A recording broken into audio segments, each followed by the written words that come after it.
Shalom, saudara yang ada di YouTube, juga saudara yang ada di TikTok. Saatnya kita akan mendengarkan kebenaran firman Tuhan, ya saudara. Eh, Sebelum kita mendengarkan kebenaran firman Tuhan, saya ajak kita semua sama-sama berdoa, ya saudara ya. Oke, mari kita berdoa. Bapak Surgawi, terima kasih untuk pagi hari ini. Sebentar kami mau menyiapkan hati kami merendahkan hati, merendahkan diri kami di hadirat-Mu. Kami menyiapkan seperti tanah yang subur, berfirmanlah Tuhan, berfirmanlah lewat hamba-Mu ini. Terima kasih Engkau yang sudah melayakkan menguduskan hamba oleh kuasa darah Kristus. Sembunyikan hamba di balik kuasa salib-Mu. Hamba percaya karunia hikmat, pengetahuan, karunia kepasihan dalam menjelaskan hanya kebenaran firman Tuhan. Engkau yang sudah memberikannya kepada hamba. Hambanya alat-Mu, dan biarlah semua untuk kemuliaan nama-Mu. Pakailah hamba-Mu ini sepenuhnya Roh Kudus, Kau yang ambil alih Roh Kudus di dalam nama Yesus.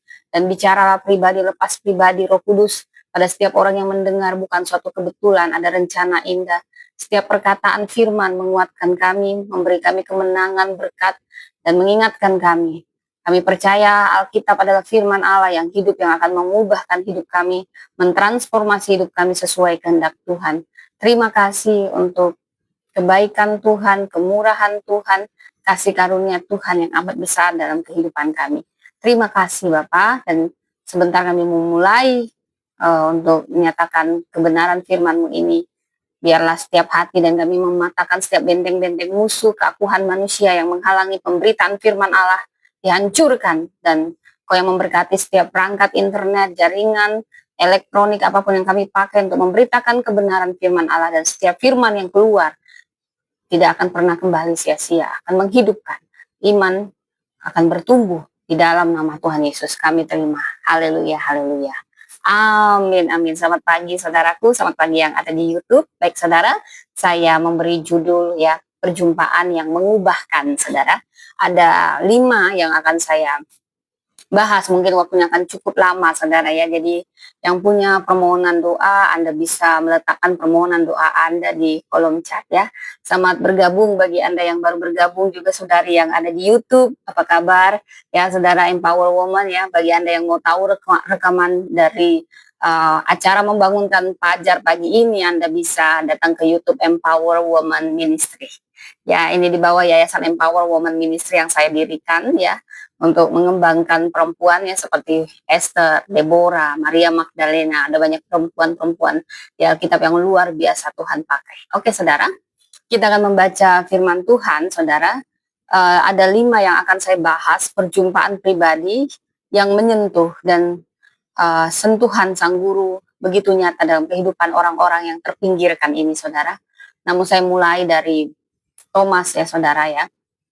Ada 5, sebenarnya mereka punya kesamaan, mereka terluka, terpinggirkan, penuh keraguan. Sebenarnya itu menekan mereka, tapi Tuhan punya keunikannya menyentuh setiap pribadi. Saya tahu saudara, saat ini di antara saudara mungkin punya luka yang dalam, punya keraguan, di mana Anda sendiri sebenarnya tersiksa dan terpenjara. Saudara, saya berdoa, sembari firman Tuhan diberitakan saat ini, belenggu-belenggu itu dilepaskan, dan Tuhan sendiri, Yesus sendiri hadir menyentuh setiap pribadi. Tuhan, aku berdoa setiap pribadi yang mendengar ini mengalami perjumpaan pribadi dengan Engkau, seperti Kau mengubahkan Zakeus, mengubahkan Thomas, mengubahkan Maria Magdalena, mengubahkan Maria yang kedapatan berzina, dan aku juga berdoa juga perempuan Samaria.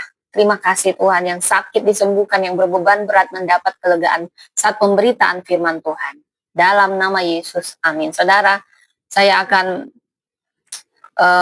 memberi pertama sentuhan yang terjadi pada Thomas. Saya akan membacakan saudara dari Yohanes 20 ayat 24 sampai 29, bagaimana Yesus menampakkan diri kepada Thomas. Dia satu-satunya murid Yesus. Kita baru aja memperingati kebangkitan Kristus, namun pada saat itu masih murid-murid seperti stressful ya saudara, ketakutan, sembunyi ya. Hanya perempuan yang berani ke kubur Yesus ya, dan perempuan menjadi saksi yang pertama. Tuhan melihat kesetiaan, bukan melihat gender. Dia tidak pernah membedakan laki-laki dan perempuan. Mau Anda laki-laki yang setia, Anda punya kehormatan tersendiri yang Tuhan beri. Dia melihat sikap hati yang paling dalam, saudara. Dan Maria Magdalena menjadi saksi yang pertama dalam kesetiaannya, dalam ketulusan hatinya, dalam kerinduannya, dalam kasihnya kepada Kristus. Kristus menyentuh dia ketika dia mendapat luka yang paling dalam, karena dia menganggap bahwa Yesus segalanya yang sudah mengubah dia. Kita tahu latar belakang Maria Magdalena, saudara. Kalau saya bilang latar belakang Maria Magdalena ini cukup suram, saudara. Dia dihinggapi 7 setan, 7 roh jahat, saudara ya. Dia ini, bila kita mengacu kepada asal usulnya, dia ini dari kota Magdala, sebuah kota di pesisir barat laut Danau Galilea. Jadi dia orang Galilea. Magdala ini kota perdagangan yang cukup maju, terkenal dengan industri periklanan ya. Dan karena berasal dari kota tersebut, Maria kemungkinan berasal dari sosial ekonomi menengah. Jadi orang-orang Galilea, orang-orang yang ada di Galilea biasanya punya sosial ekonomi yang menengah ke atas ya. Jadi, namun dia tidak lepas dari stigma sosial akibat masa lalunya. Dia punya masa lalu yang menyedihkan. Bila kita membaca dari Lukas 8 ayat 2, dia menyebutkan bahwa Maria Magdalena adalah perempuan yang pernah dirasuk 7 roh jahat, saudara. Dan dia disembuhkan oleh Yesus. Jadi 7 dalam budaya Yahudi ini angka simbolik untuk angka kesempurnaan, saudara. Jadi dapat diartikan bahwa penderitaannya sangat sempurna, dalam, dan total. Karena sampai 7, satu aja saudara ya. Kalau saudara suka nonton film-film yang horor ya, jangan ya saudara, itu celah. Itu satu aja udah cukup menderita orang yang dirasuki. Bayangkan 7 roh jahat merasuki Maria Magdalena. Bayangkan kesengsaraan. Mungkin badannya dipukul-pukul ya, dihuyung-huyung. Saya pernah lihat orang yang kerasukan setan, saudara ya. Wah, itu satu setan aja dia udah mengerikan. Kuatnya minta ampun. Apalagi 7 setan, saudara. 7 roh jahat ada di tubuh Maria Magdalena. Dan saudara, perempuan baik-baik aja kurang dihargai pada zaman itu. Karena zaman itu perempuan kelas 2. Bayangkan kalau perempuan yang sudah dirasuki 7 raja, dia betul-betul tidak berharga, saudara. Tetapi Yesus menyentuh dia secara pribadi dan mengubahkan hidup Maria Magdalena. Namun seiring Yesus harus mati dan disalibkan, Maria Magdalena tidak pernah meninggalkan Yesus. Bahkan yang dia tahu Yesus sudah mati, dia sedang mencari Yesus yang mati hanya karena dia begitu mengasihi Yesus walaupun tubuh yang mati, yang menurut anggapan dia tetap mencari Yesus. Pagi-pagi dia tidak bisa lepas dari Yesus. Dia menembus kegelapan, menyingsing fajar, saudara. Dia menembus kegelapan saking rindunya. Walaupun dia tidak mengerti, dia tidak ingat, dia tidak tahu bahwa Yesus sudah bangkit. Yang dia tahu, aku rindu Tuhanku, aku rindu guruku yang sudah disiksa, yang sudah disalibkan. Dia yang membebaskan aku dari 7 roh jahat. Dia yang mengasihi aku apa adanya. Dia yang mengubah hidupku.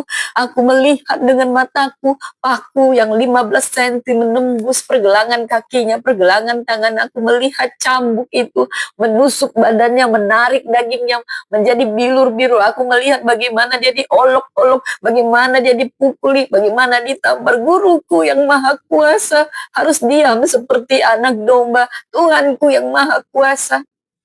Dia lupa karena dia tenggelam dalam lukanya yang paling dalam, saudara. Karena dia, oh Yesusku, Engkaulah Raja Damai. Dia begitu memuja Tuhan Yesus, harapan satu-satunya. Dan dia terpukul dalam luka yang dalam, menyaksikan semua penyiksaan sampai kematian. Tapi dengan kerinduan, hanya bermodalkan kerinduan dan kesetiaan, dia datang. Dalam luka yang dalam, dia tidak sadar bahwa Yesus pernah mengatakan dia akan bangkit. Dia harus mati, dia harus disiksa. Karena dengan luka-luka yang ada di tubuh Yesus, luka-luka kita disembuhkan. Dia lupa itu semua karena dia tenggelam dalam kesedihan. Sampai Yesus datang dan menjamah Maria. Ketika dia pikir bahkan Yesus yang bangkit, mungkin dia melihat dalam rupa yang berbeda. Yesus berkata, Maria. Baru dia sadar, Tuhanku, Rabuni. Dia ingat panggilan itu hanyalah panggilan Yesus yang kukenal.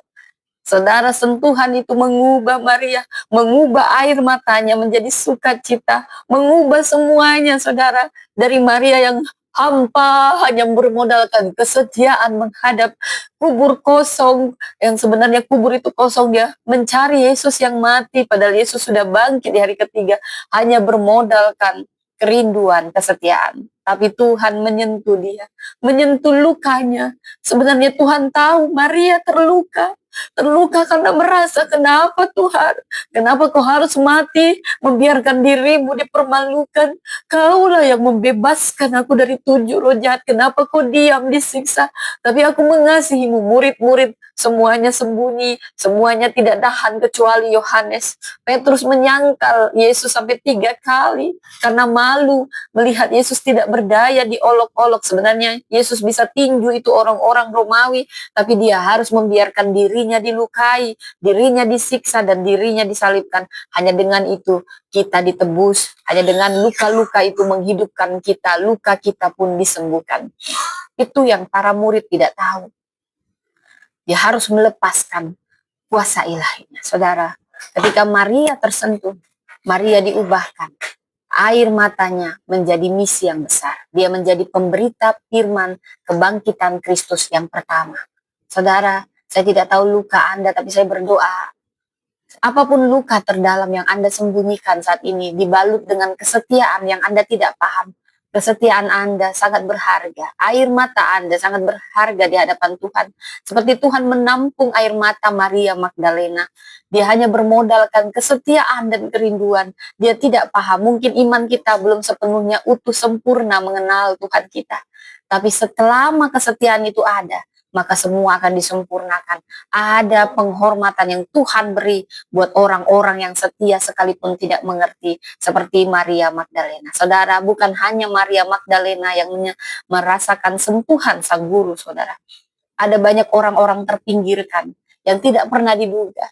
Tuhan tidak pernah menghakimi orang-orang ini. Ada Zakheus yang badannya pendek, pemungut cukai yang dibenci oleh banyak orang.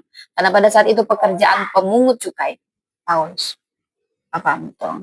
karena pekerjaan pemungut cukai adalah pekerjaan yang paling hina pada saat itu. Tapi Yesus tidak pernah menghakimi. Dia datang pada orang-orang yang terpinggirkan. Zakheus, aku mau menginap padamu malam ini. Dia menyebut nama Zakheus. Zakheus selalu ingin tahu siapa Yesus. Dalam kekayaannya, dalam kelimbahannya, ada kekosongan di hatinya. Dan imannya timbul ketika mendengar tentang Yesus yang sangat menakjubkan. Dalam rasa bersalahnya, dalam setiap dia diasingkan dan dibenci oleh masyarakat, dia berusaha naik ke atas pohon dalam kondisi tubuhnya yang pendek. Dan dia sangat terpesona dengan Yesus. Dan dia lebih terpesona dan tersentuh ketika Yesus menyebut nama dia. Nama yang mungkin sering dipinggirkan oleh orang-orang dan menganggap dia, kamu pemungut cukai, kamu orang berdosa. Kamu memang orang-orang yang tidak tahu diri, seperti itu, saudara. Pemungut cukai dulu disebut pekerjaan yang paling hina, saudara, karena dianggap membantai rakyat sendiri, karena mereka bekerja pada Romawi, mengambil cukai, membuat banyak pajak tinggi, saudara. Jadi dibenci, dibilang setan kredit gitu ya, saudara ya. Zakheus sebenarnya dalam kekayaan dia merasa hampa. Dia sudah terpesona dengan Yesus dan jatuh cinta. Tapi dia lebih tersentuh ketika dia tidak pernah menganggap dirinya dan merasa, aku hanya mengagumi dari jauh. Aku hanya ingin tahu siapa Yesus. Aku sering mendengar dia.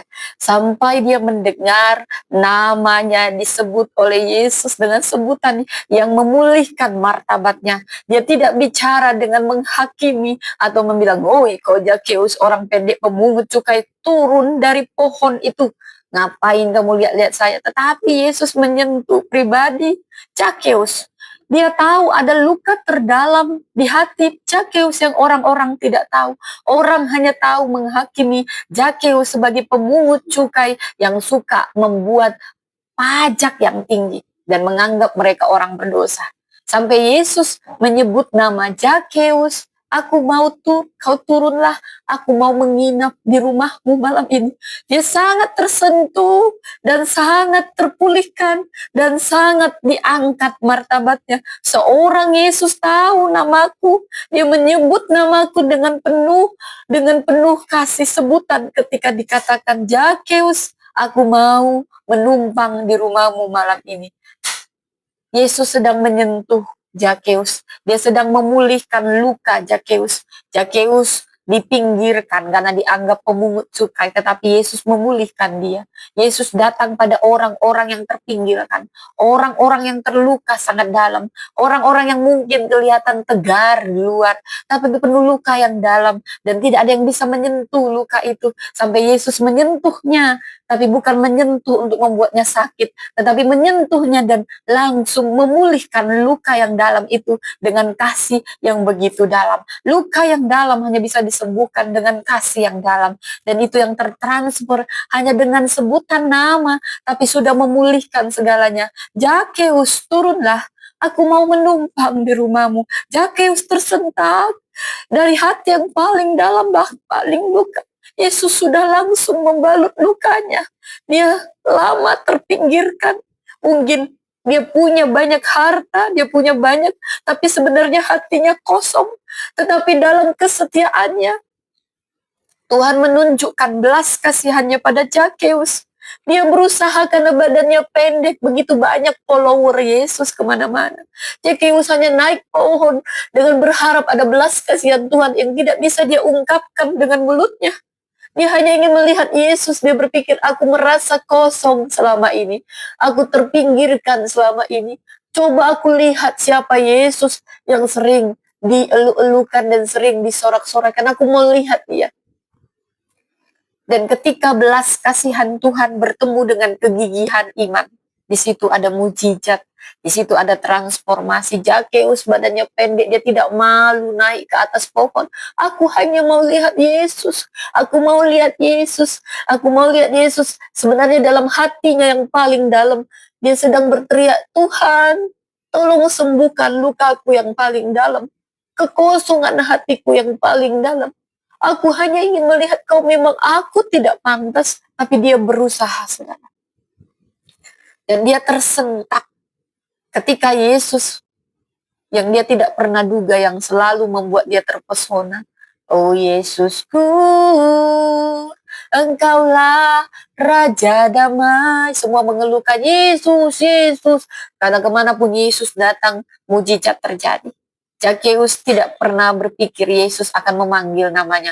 Zakeus hanya mengagumi Yesus dari jauh, dan dia tahu, dia merasa tidak pantas karena dia tahu dia pemungut cukai. Tetapi Zakeus sangat tersentuh ketika Yesus tidak hanya menyentuh dia, tidak hanya menyebut namanya, tetapi memulihkan martabatnya. Ketika Yesus datang, Zakeus, aku mau menumpang di rumahmu malam ini. Orang-orang menghujat Yesus. Apakah Yesus tidak tahu Zakeus ini pemungut cukai, dia orang berdosa? Yesus menyembuhkan hanya dengan sebutan nama yang begitu murni. Dalam sebutannya, Zakeus, aku tidak pernah menghakimimu. Zakeus, aku mengasihimu. Zakeus, kau berharga bagiku. Zakeus, aku mau memulihkan hatimu yang kosong. Zakeus, aku tahu kau sedang dengan kegigihan memanjat pohon itu untuk melihat aku. Sekarang aku yang datang ke rumahmu. Zakeus tersentak. Dia begitu bangga. Dia dipulihkan, martabatnya dipulihkan. Seakan-akan Tuhan sedang memulihkan martabat dia sebagai orang yang disebut pemungut cukai, orang yang sangat dibenci. Orang mencibir Yesus, apa Yesus tidak tahu dia orang berdosa? Saudara, Yesus tidak pernah membuat penghakiman, kau begini, kau harusnya begini. Dia hanya bilang, Zakeus, aku mau menumpang di rumahmu. Zakeus tersentak. Ini yang dia rindukan. Dan ketika tanpa Yesus bicara, Zakeus hanya bilang, Tuhan, siapapun yang aku peras, aku kembalikan 4 kali lipat. Dan dia membagi-bagikan hartanya tanpa Yesus bilang, hei Zakeus, aku ini raja, segala raja sudah datang ke rumahmu, kau ini orang berdosa. Banyak loh yang ngundang aku, saatnya dong tunjukkan belas kasihanmu. Yesus hanya bercanda, Yesus hanya makan dan menikmati hidangan Zakeus. Tapi kemanapun Yesus melangkah ada pemulihan, ada kesembuhan, ada sukacita, damai sejahtera yang tidak bisa dijelaskan.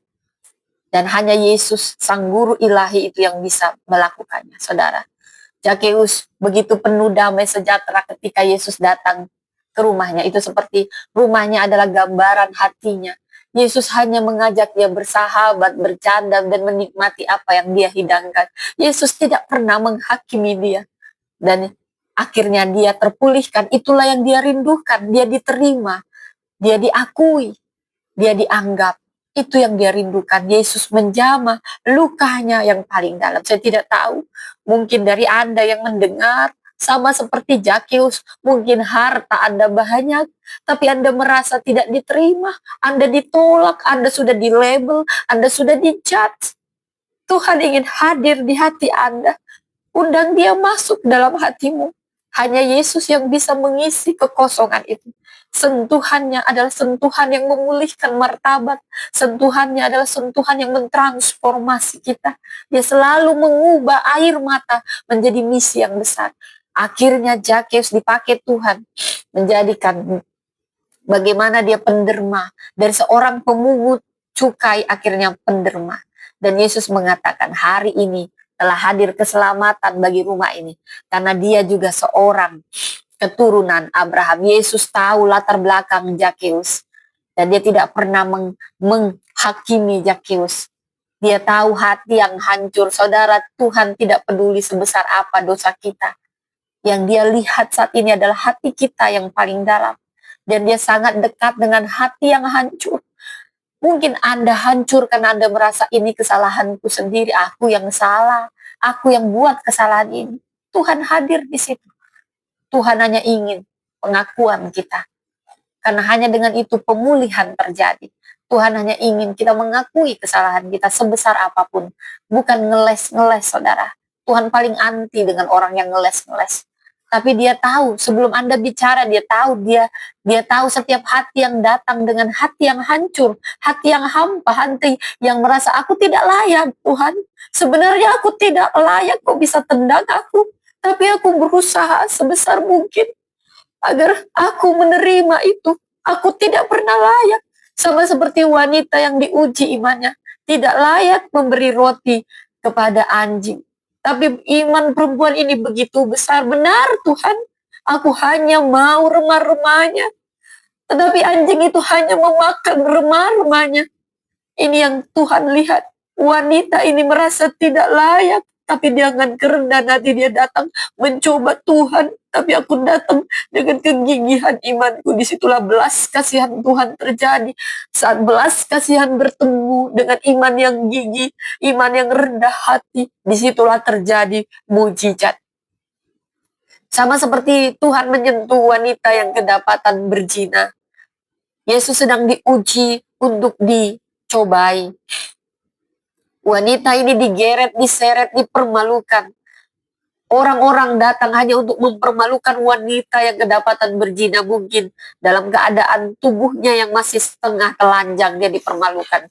Padahal kedapatan berzina itu artinya dua orang, saudara. Tetapi yang dipermalukan hanya perempuan ini. Tidak ada niatnya untuk menegakkan keadilan, hanya untuk mempermalukan, saudara. Lalu Yesus menjawab dengan penuh hikmat, penuh otoritas, penuh kuasa. Dia berkata kepada orang-orang yang siap menghakimi dan melempari batu dengan membawa-bawa hukum Musa. Padahal sebenarnya mereka tidak sedang melakukan hukum Musa, sedang menjebak Yesus. Tapi Yesus dengan penuh hikmat, dia raja segala raja-raja yang penuh hikmat. Dia katakan, barang siapa yang tidak berdosa silahkan dia yang duluan melemparkan batu ini, saudara. Yesus tidak banyak menghakimi. Tapi dia menyadarkan, dia sedang menempeleng satu-satu, saudara.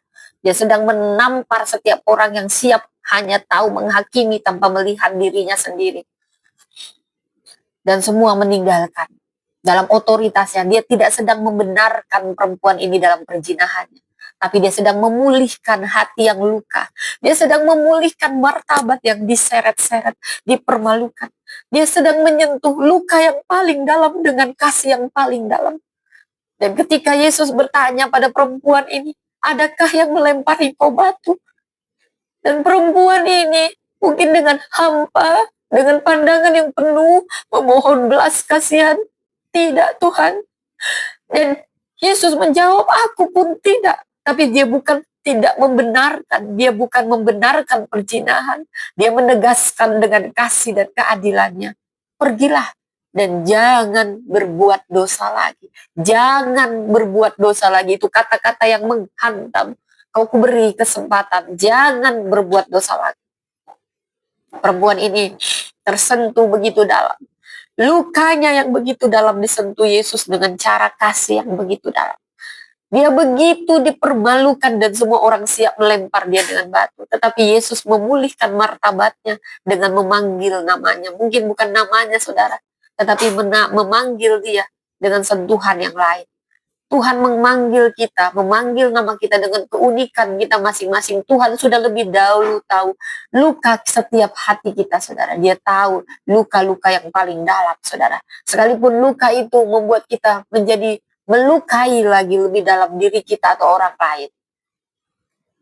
Tetapi selama perempuan ini datang dengan hati yang hancur, dia sudah siap untuk dilempari batu. Tetapi ketika kasih Tuhan menyentuh hatinya yang paling dalam, memulihkan martabatnya, dia menangis dan dia menjadi pengikut Yesus yang paling setia, saudara. Dia tidak dipermalukan, tetapi dia diubahkan dengan sentuhan ilahi, sentuhan Sang Guru, sentuhan yang memulihkan, sentuhan yang memperbaiki semuanya, saudara.